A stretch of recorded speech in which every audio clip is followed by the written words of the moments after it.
Welcome to Critical Thinking Thursday. Today we're going to talk about a specific article, a new 2-year randomized controlled trial. The best!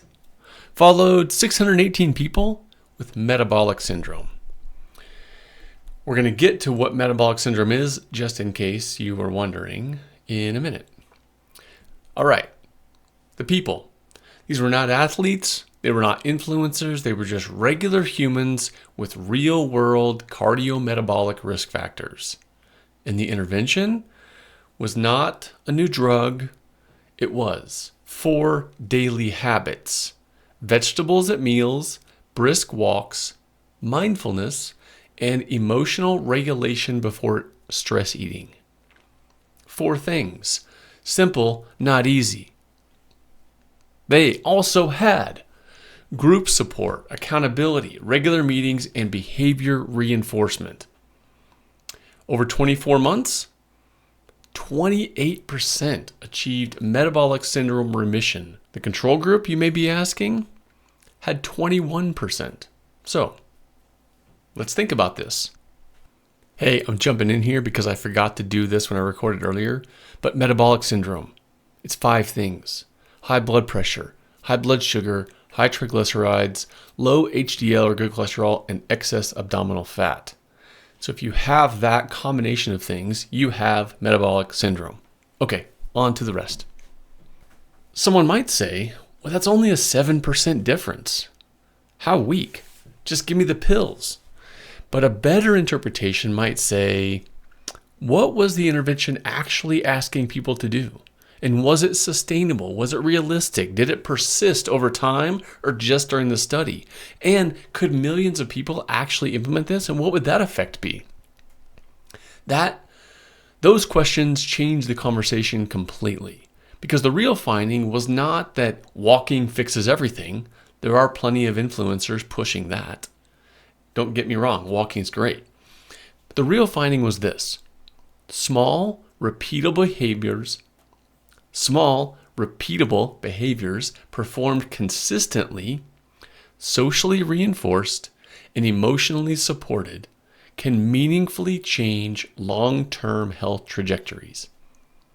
That's huge, especially in a culture that's addicted to intensity instead of consistency.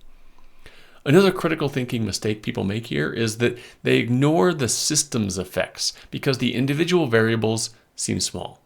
The step count difference between groups was not enormous, but over years, that small behavior still can shift and compound.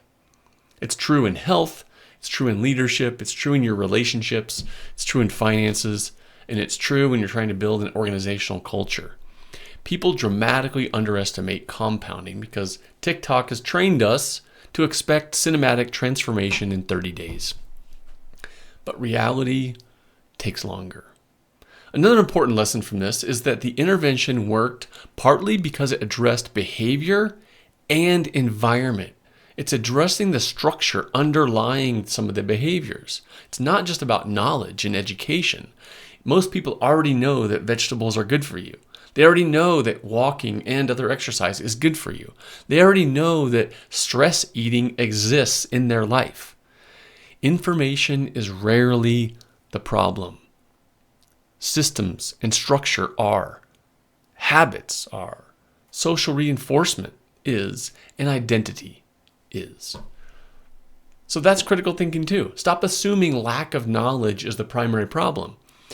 Maybe the most important point of this, the take-home message for this whole thing, is that good critical thinking doesn't mean you have to be cynical. Too many people now believe that being skeptical means automatically dismissing the research, experts, institutions, or nuanced findings. That's just intellectual infancy. Real critical thinking means that we evaluate the evidence carefully. We recognize limitations. We avoid over-claiming while still being willing to update our beliefs. This study does not prove that mindfulness is magic, or that vegetables alone reverse disease, or that every lifestyle intervention is going to cure you.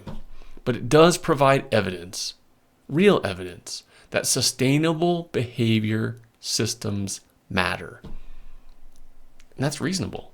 It's not sexy, but it's really useful. So, which one of the four are you going to change today?